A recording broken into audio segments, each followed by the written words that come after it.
huge positive developments out of Moderna and Pfizer on the vaccine front over the last couple of weeks, but cases are still continuing to skyrocket. How are you watching this?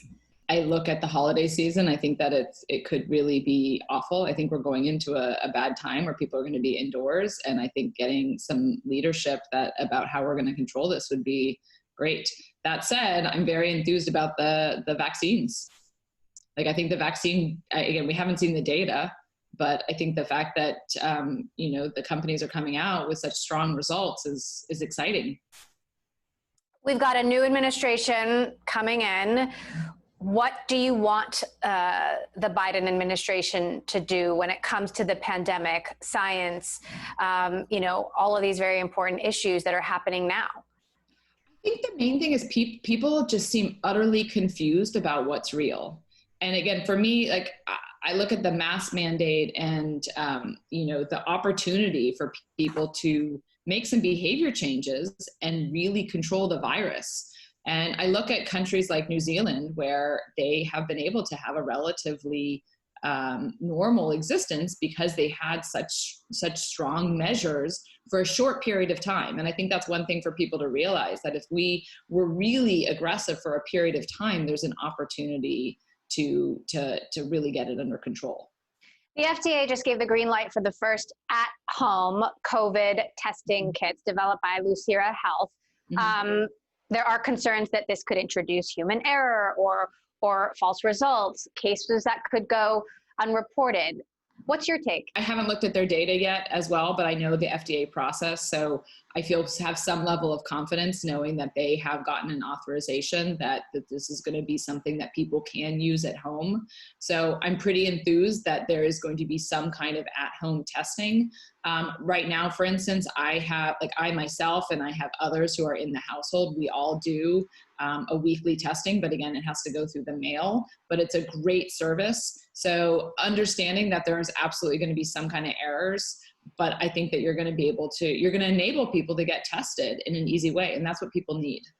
23andMe has been doing some really exciting research on the link between genes and COVID. You've already found that blood type O is more protective against COVID. What else have you found so far? The thing that is interesting to me that I really do want to keep pursuing is the fact that when I look at all of my customers, we have over 1 million customers who've taken our COVID survey and thousands who said that they were hospitalized. And when I look at those communities and I look at their genetic backgrounds, you can still see that African Americans are disproportionately impacted for hospitalizations. So that leads to me to believe that there is still more genetics to find. What is it that is in the African American genome that makes them disproportionately likely to be hospitalized? Our data shows that they're almost over 80% more likely to be hospitalized, even when you adjust for underlying conditions and other socioeconomic factors. So what's the ultimate goal of your COVID research and the other avenues that you're exploring? What's always been important for us is to understand, why is there something in your DNA that makes you more likely to, be susceptible and to have a really severe case. We've all now read about some of those stories where you have a young, healthy individual that has no underlying conditions and they are severely ill or they die.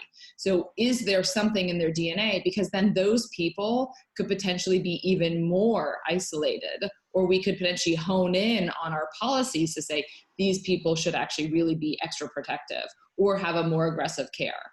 We are also working, we have a large community of individuals who said that they did not have COVID, where we have their DNA. So we are looking to work with pharma partners about, can we help with treatments? Can we also help with any kind of vaccine development? When we last spoke a few months ago, you said that you would be happy to collaborate with pharma makers, the folks working on the vaccines, and share your data with them. Since then, have you had any talks? We've had a number of talks with pharma partners that have reached out to look at getting access to the aggregate data that we have. So those are the ways that we can help further research on. We have this partnership with GSK. GSK has said they have a separate collaboration on, vaccine development and on drug development.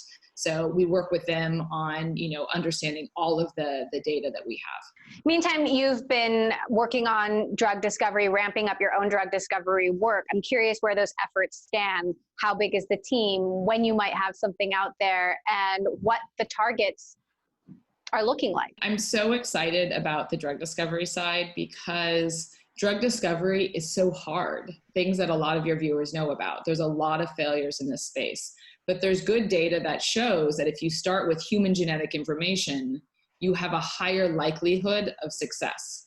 So we have over 100 people on our therapeutics team. We announced this large collaboration with GSK in 2018.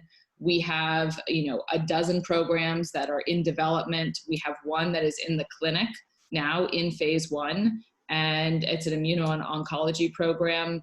And I'm super excited. I don't know when data is going to come on it, but I'm really enthused because I can see the genetic story. I noticed that you were tweeting about Amazon's push into pharmacy, saying it's going to be exciting to watch. What are your thoughts here? Do you have any concerns about the security issues, regulatory issues?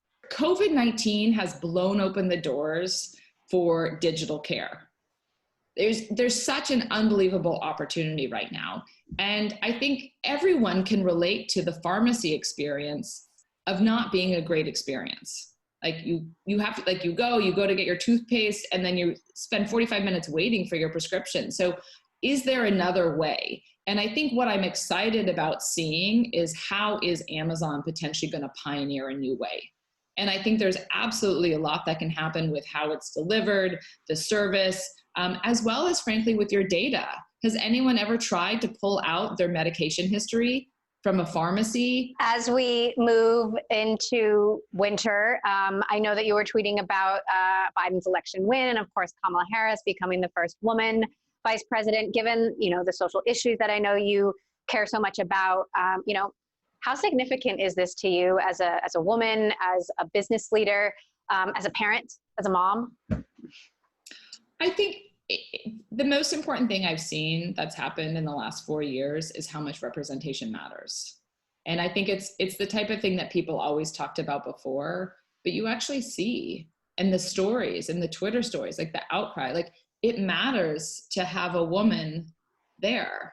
And it matters to have a woman who does not have a European background, who actually, everyone wants to have the role model that they can point to. And I think what's exciting there is it essentially unlocks this incredible untapped potential of all these women and all of these, communities that have felt marginalized. So to give people that opportunity to dream is huge. So I am really excited because this country is, built on diversity. It's why we're phenomenal. And given that we're in the middle of a health crisis, economic crisis, continuing social crisis, are you concerned about the transition of power? It's great to be hopeful, but are you at all concerned about the president not wanting to leave office and making things difficult to the bitter end? I have faith in the country, and I have faith in enough of the leaders that the right things will happen. So for me, part of it is I'm a perpetual optimist, and part of I think entrepreneurs have to be optimists. So I'm a believer. The country's going in the right direction, and I think that there is. I think we've learned a lot over the last 4 years. And I think the number one thing for me was the wake up call that we have to do better.